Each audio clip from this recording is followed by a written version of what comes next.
She's out there like, nah, this Yeah. is only a suggestion. This red light wasn't real. Yeah. Light suggestion. A polite suggestion. I love it. That's funny. That is funny. All right.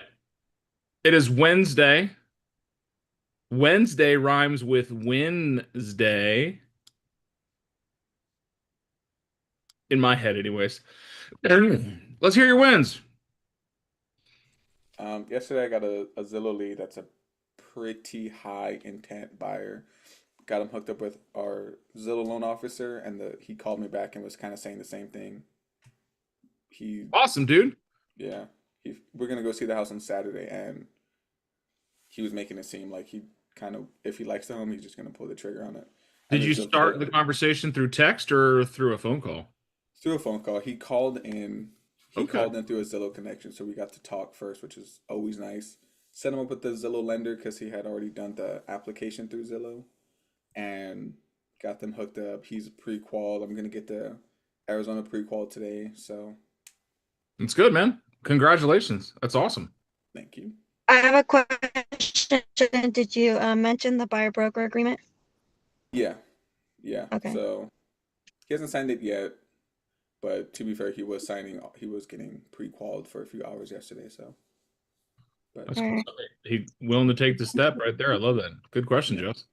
Just wanted to mention that because I know yesterday you were talking about the showing agreement, and I always like to just mention it like as soon as like somebody's interested and wants to go look at something. yeah, yeah. We Mm. mentioned it, so I'm gonna be following up with him because we meet on Saturday, so probably every other day or at least daily with a text or something just to make sure we're still on pace. So things are looking good so far. I like that. Great win. Other wins, celebrations. Come on. I submitted a new offer for a buyer and a Binzer that I wasn't sure was going to get accepted, got accepted. Congratulations. Way to Keep go. it rolling. Keep them rolling. I got 3 offers over the weekend for my new listing. Heck yeah.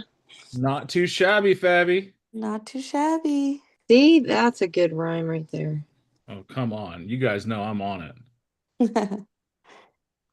All right. Fingers crossed. Today is Jess goes to the doctor to get her hematology report. So fingers crossed there'll be a win there soon. So, Absolutely. That's all a right. future win.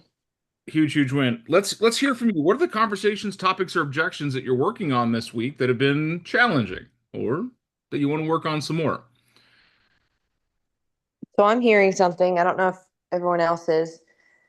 We've been solidly in a buyer's market here in Tucson, but the closer we get to this Fed meeting and all of the public awareness around it and speculation about what interest rates are going to do, I've been seeing buyers holding off, waiting, oh, we're going to get better rates, so we'll just hold off for that. But now I'm having sellers say in response to low offers from buyers, well, maybe we need to just hold off a few weeks. We don't want to take this offer, or maybe we'll pull it off the market and put it back on because the rate's about to drop, so we'll get more buyers. So I'm kind of seeing it like from both ends, people just digging their heels in. Okay. Let's start with one. What's more pressing, the buyer side or the seller side, guys? Seller for me. Okay. Sellers for Christina. I would say buyers. Buyers. Buyers for me. Okay. I got Sellers two. for me. I got 2 and 2. Tiebreaker. Buyers. Okay. Boom. Buyers. JD threw it out. Christina will work on sellers in a second. Okay. Let's go back to Friday. Sam's talking about this. What have mortgage lenders already started doing? Baking in a rate cut. Anyone else? I agree with Christina. Okay. Motion passes, right? Clearly the lenders are smart too. They watch the market. Mr. and Mrs. Buyer, I completely understand wanting to wait to see if rates come down. I can assure you that the mortgage company that you're working with has economists that have already priced in the potential change in the market. Because If you were to go on a contract today and in 2 months from now the rates go down, they know you're going to refinance and it's going to cost them more money. So they get ahead of it and they instantly change their rate programs to match what the expectation of the market's going to be. Does that make sense? Yes. Is it hard to have that conversation? Well, most buyers right now are getting still obviously in the sixes. And I think the challenge we're up against is a lot of public perception is that we're going to get it down to like the fours or something crazy, you know? Yeah. Expectation versus reality, right? What do you want? You want to have a 4% rate? I've got a place we can go get a 4% rate. Are you ready to go shopping today? All right, someone tell me, where can I get a 4% rate? New builds. New builds. A third person, please. Just make it a trio. New builds. It was the same. That was the first person. Thank you. It was a third separate person. You're absolutely right. New construction across the nation has incentivized rates. On the front end, 4.99, APR 5.67, whatever. Still better than resale. If you are a rate shopper, that's where we're going to. Well, you know what? I really like this neighborhood. I really like this house. So it's not so much the rate as it's the affordability and in the neighborhood. Mm-hmm. If we wait 2, 3, maybe 4 months from now, and if rates do come down to the 4%, what do you think is going to happen to the competition in this area? Gonna go up What makes you say that? prices because more shoppers. You're a smart buyer, Jess. That you know that if rates come down, more buyers are going to come in the market. A lot of buyers don't realize that. So I think you have yourself a pretty prime position right now to get a great deal on the front end of the house. And rates are already baked in at a discount from they were last month. What would you like to do?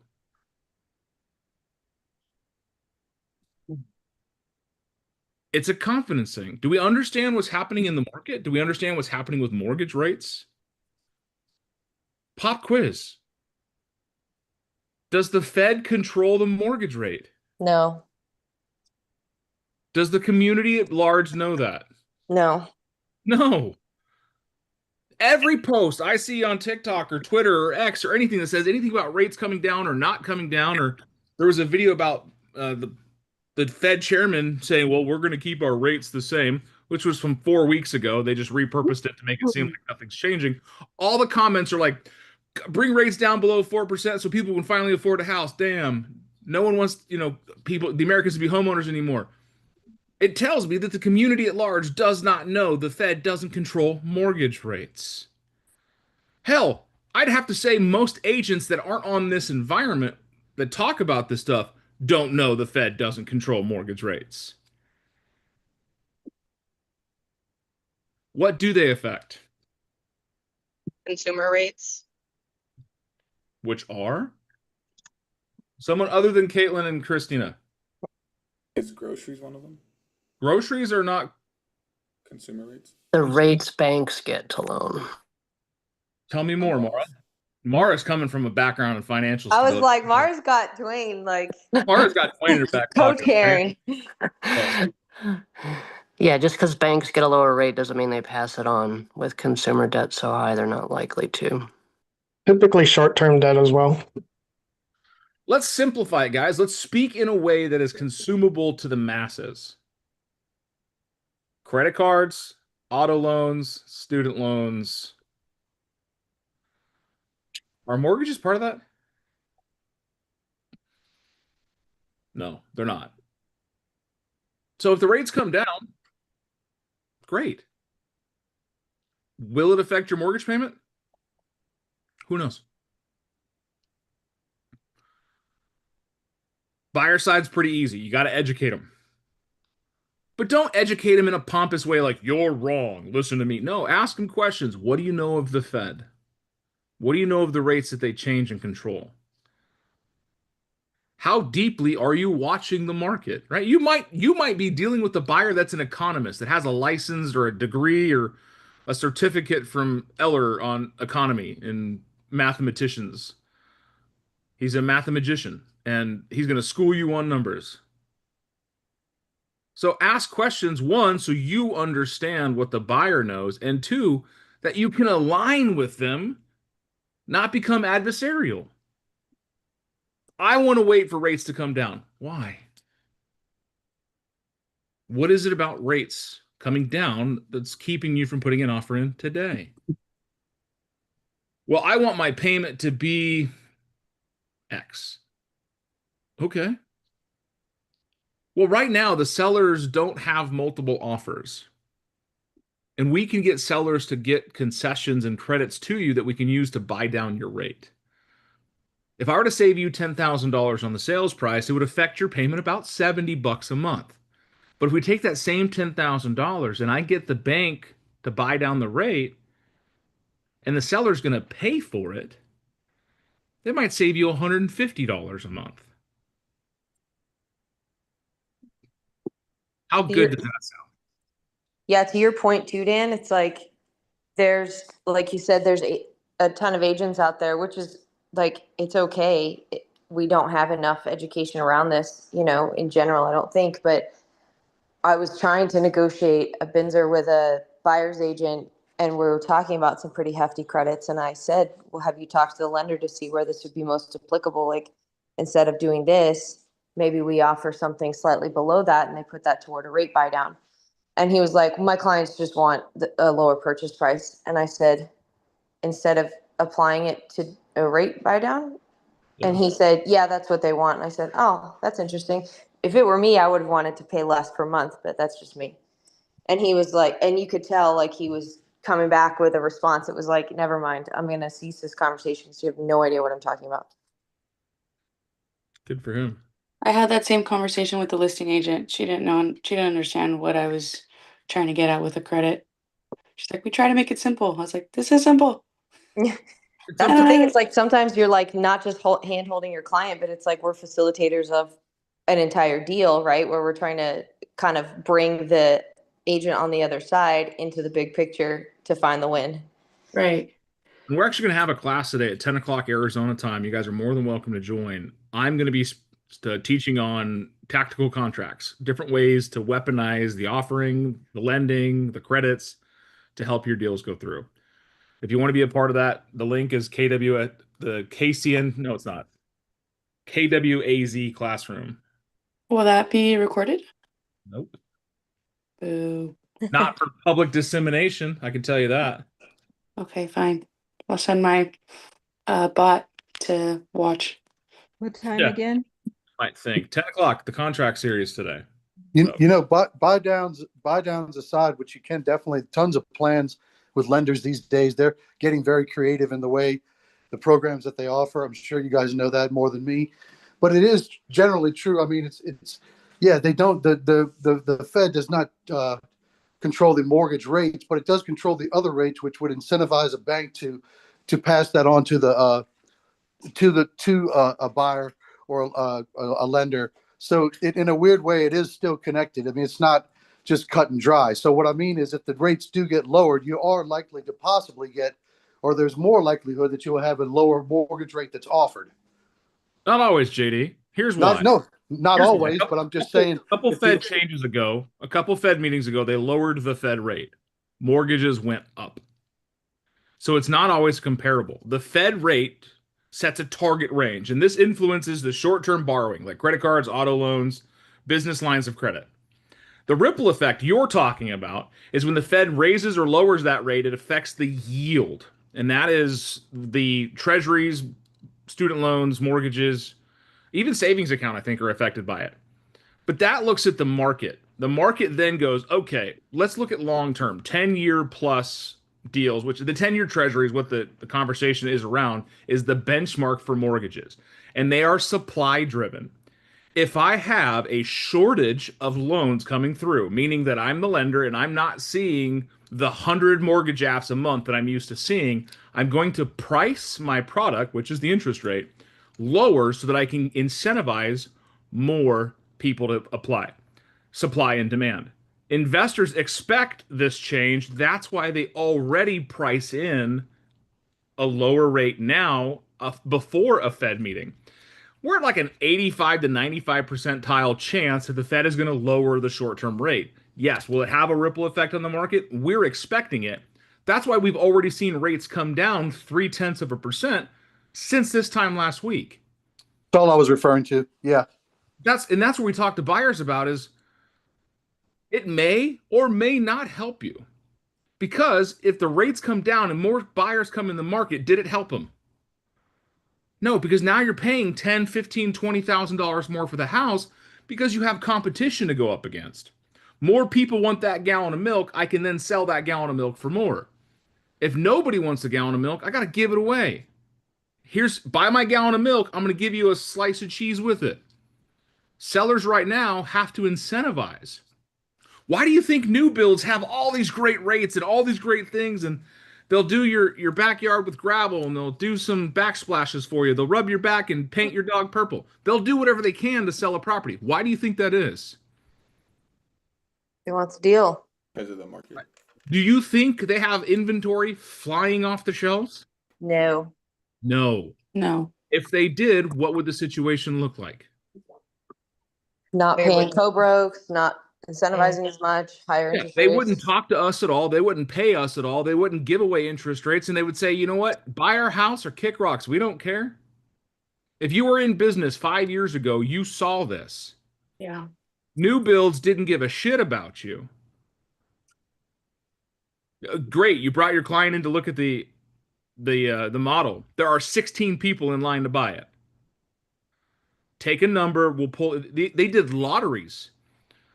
You had to submit an earnest money check so that your client had their name in a hat for the potential to buy the lot at full value. No discounts, no incentives. I saw Jess's head nod. She's like, I was there. I was there.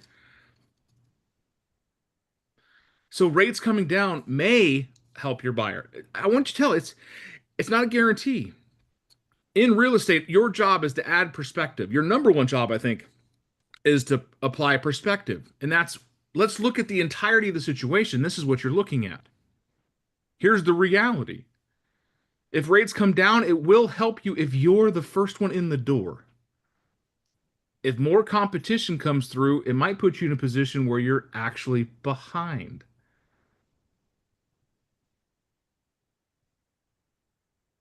So ask them, what are you trying to accomplish? Does it make sense to wait, or does it make sense to move on it now? Have we beaten up the buyer side good enough? Do you guys get a good game plan, get an understanding, some scripts you can use, some questions you can ask? Yes. Roger that. Seller side, take what you just heard on the buyer side and apply it. Everyone take your hats, take your buyer hats off, right? Take your buyer hats off, put your seller hat on. Now apply what you just heard to the seller side. What reigns true?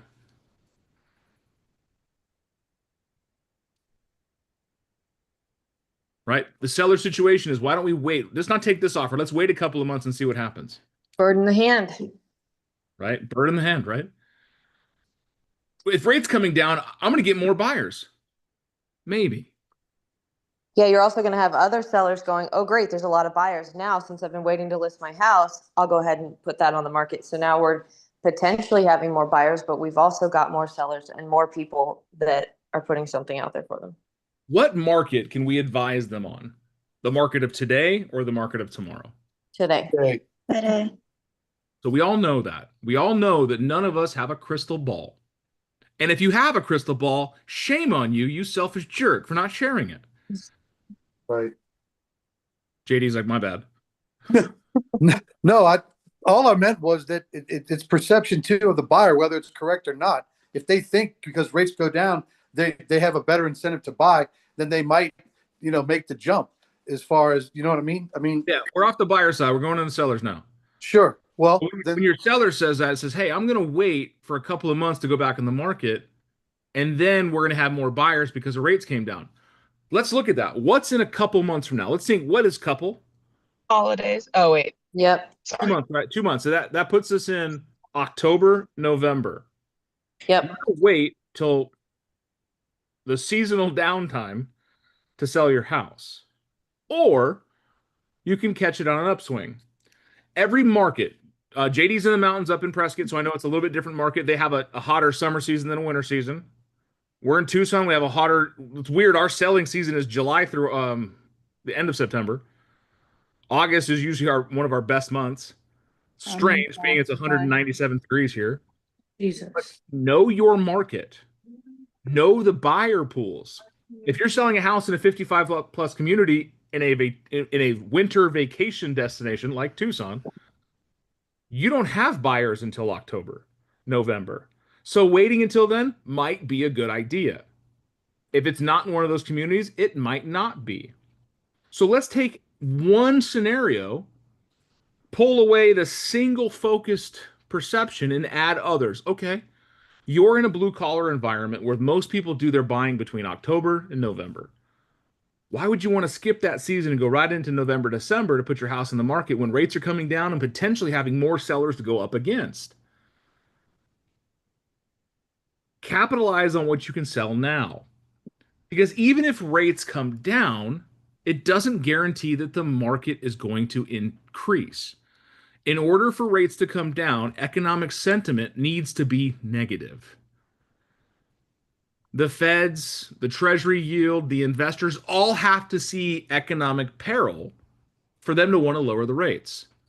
Because if they're making their cheese and they're happy in the 6% and they're doing what they want to do, why would they lower the rates? The direct driver in what happens with the mortgage rates is mortgage applications. What did Sam tell us on Friday?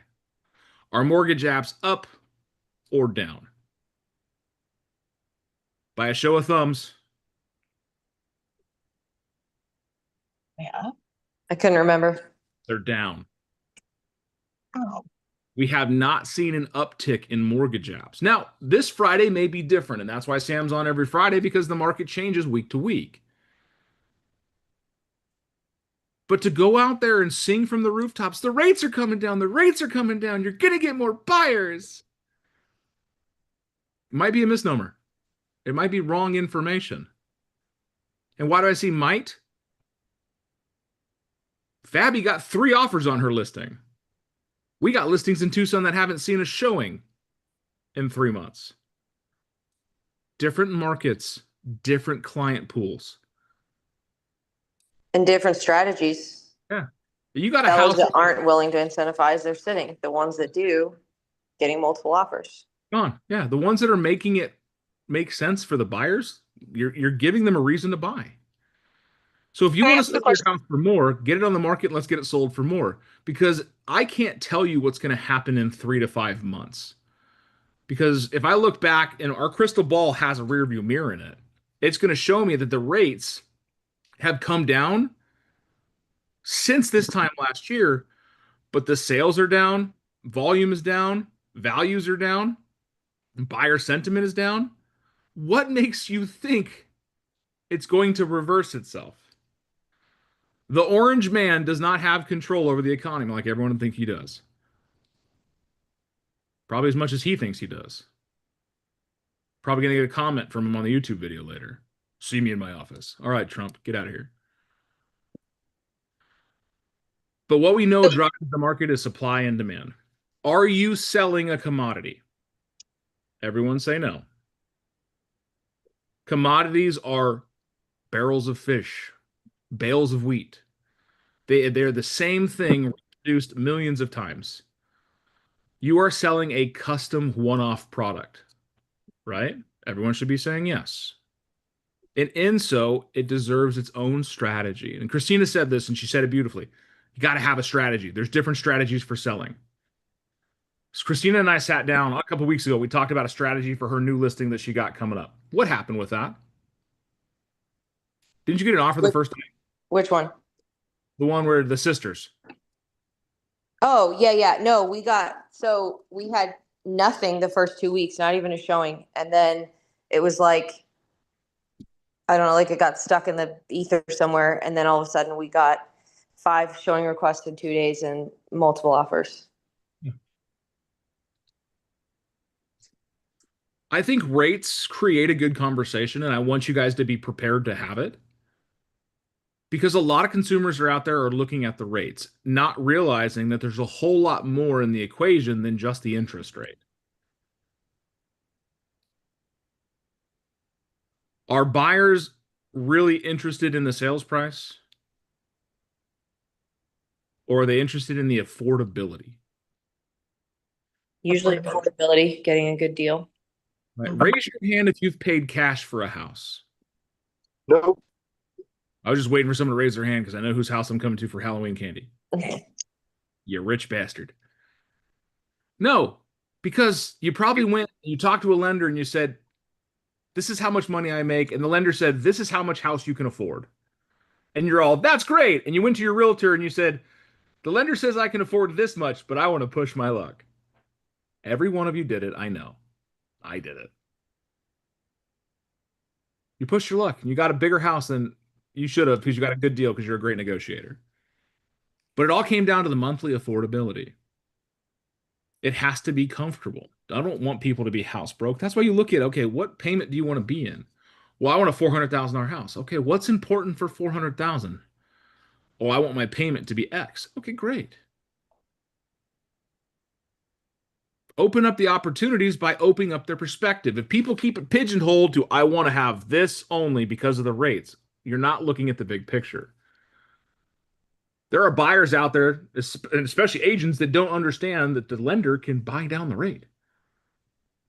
Did you know you can get up to 6% in seller credits on some deals? Someone do the math for me real thick. On a $400,000 house, how much is 6%? I got no idiot savants. Come on, Josh. I was hoping it was you. 24,000. $24,000. Okay. Heck yeah. If you've never done a deal before, you may not know the answer to this. What is the typical cost a buyer needs to buy a $400,000 house? You mean cash out of pocket? Not down payment, closing costs, 2%. which would be $8,000. That But means even with the VA loan? VAs are only 4%.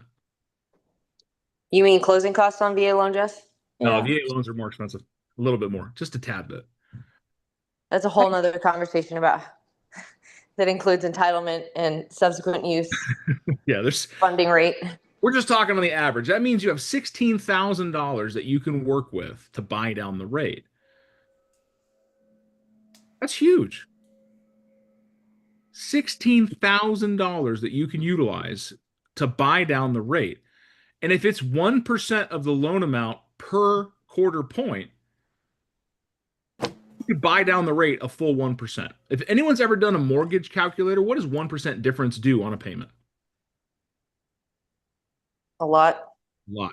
If you haven't done this exercise today, your homework is to pull out a mortgage calculator or Google a mortgage calculator and go through the exercise of a $400,000 house at 6.25% or a $400,000 house at 5.25%.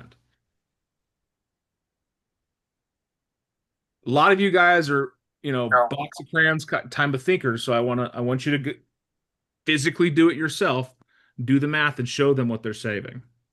And I want to point that out too. That's the strategy Dan's talking about, the conversation we had, and what I've been using for several of my listings is not just looking at it from a buyer's perspective, looking at it from a seller's perspective, saying, what's the value of this incentive? And this is baked into our marketing and the conversations we're having with listing agents, because we are sometimes with buyer's agents, because we're sometimes educating the buyer's agent. And every person that did call me on that particular one, I asked them, hey, did you see the incentive we're offering? How do you think your buyers are going to use that? And get them thinking about it, because then they can have more intelligent conversations with their buyers and then they look like the superheroes, right? Because they're like, oh man, they're offering this. And you know what? I looked into it. We could either do this with it or we could do this with it over here. We got a lot of options with this one. And that's all you, like hand holding them, leading them right to water. Yeah. You guys are going to have to guide the people. So on the screen, you'll see my Fidelity One app. $400,000 price point, 10% down, conventional loan, 6.25, 30 years, 0% buyer broker fee. I'm going to say they're going to get 3% in concessions from the seller. Let's go ahead and compute this, right? Payment is $2,815, right? Are you ready for this? I'm only going to change one thing, and we're going to go. Did you take a screenshot? No, I didn't take a screenshot. Go away. 5.25.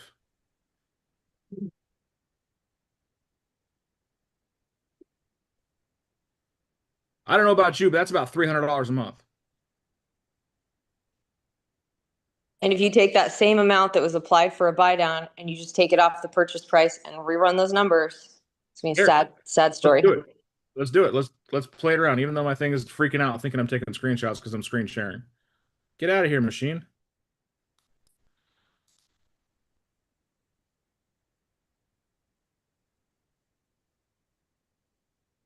It won't let me go to the next button. You son of a bitch. Is this like the one for the one that Catalina Title has? You have a cost sheet, Catalina Title. This is just Fidelity One. I just like their app. It's clean. So You could use like Zillow mortgage So- calculator too. we have $16,000, right? That was our delta. Mhm. So 6.25. We're at 2815 minus $16,000. What is that? 390 or 384?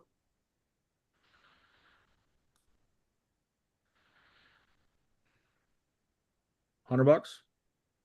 Versus taking that same amount, applying it to the rate buy down and saving $300. 3 times different.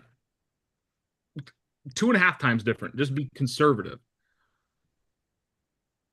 Sellers, if you're going to give a $10,000 price reduction, let's go out there and tell the world we're going to give you a $10,000 concession. We're going to help you buy down your rate and pay for your closing costs.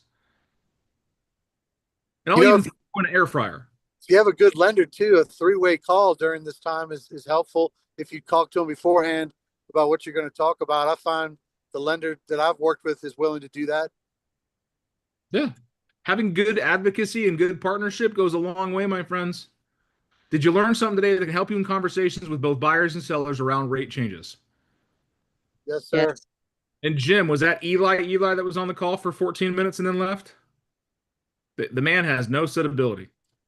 He was driving. Oh.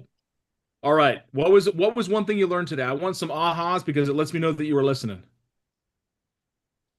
My Really biggest like aha the was- idea of just reframing the conversation with sellers and flipping it how I'm having the conversation with buyers. That just resonated with me. Mine Same. was the putting the money towards the closing costs instead of a reduction on the price and how big. Yeah. Use that in Binzers. I've used that more in Binzer negotiations in the last week where I'm on the listing side and I'm calling the buyer's lender and I'm saying, hey, we're trying to find a middle ground here. We're trying to find a win and we're talking about a credit. Where are these guys at with where they're applying other stuff? And if we didn't do all of what they're asking, but we did this and instead we applied it there, what's the impact of that? And can we communicate that to them so that we can make this more comfortable? Wait, you're picking up the phone and having a conversation with the lender on the other side? Wow. Guys, Knowledge of creative lending ideas for sure.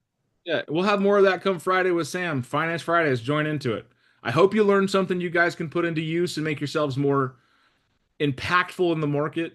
Remember, your job is to add perspective. If you yourself don't understand it, you need to educate yourself to it. The most impactful way to show somebody is just like I did. Pull out your app, do the math in front of them, and show them what the impact will be. $400,000 is an easy price point. If your average price point in your area is more, guess what? The impact is more. If it's less, then do the math. You know it. But stop relying on the media to educate the consumer base. They are wrong. Go out there and be right. Guide people into great decisions. And your best decision you made was showing up today, wasn't it? 100%. This Yeah. is on our 10-4. This is on our YouTube. You're more than welcome to go back and revisit it and watch it. Put a comment on that. It'll get re-skewed, just like a lot of our videos are. So I will see you guys tomorrow morning. Those you want to join the 10 o'clock call I was just telling you about, we're going to talk about tactical contracts. The link is in the chat. It's thekwazclassroom.com. 10 a.m. Have a great day. Team Integrity, go enjoy your long meeting.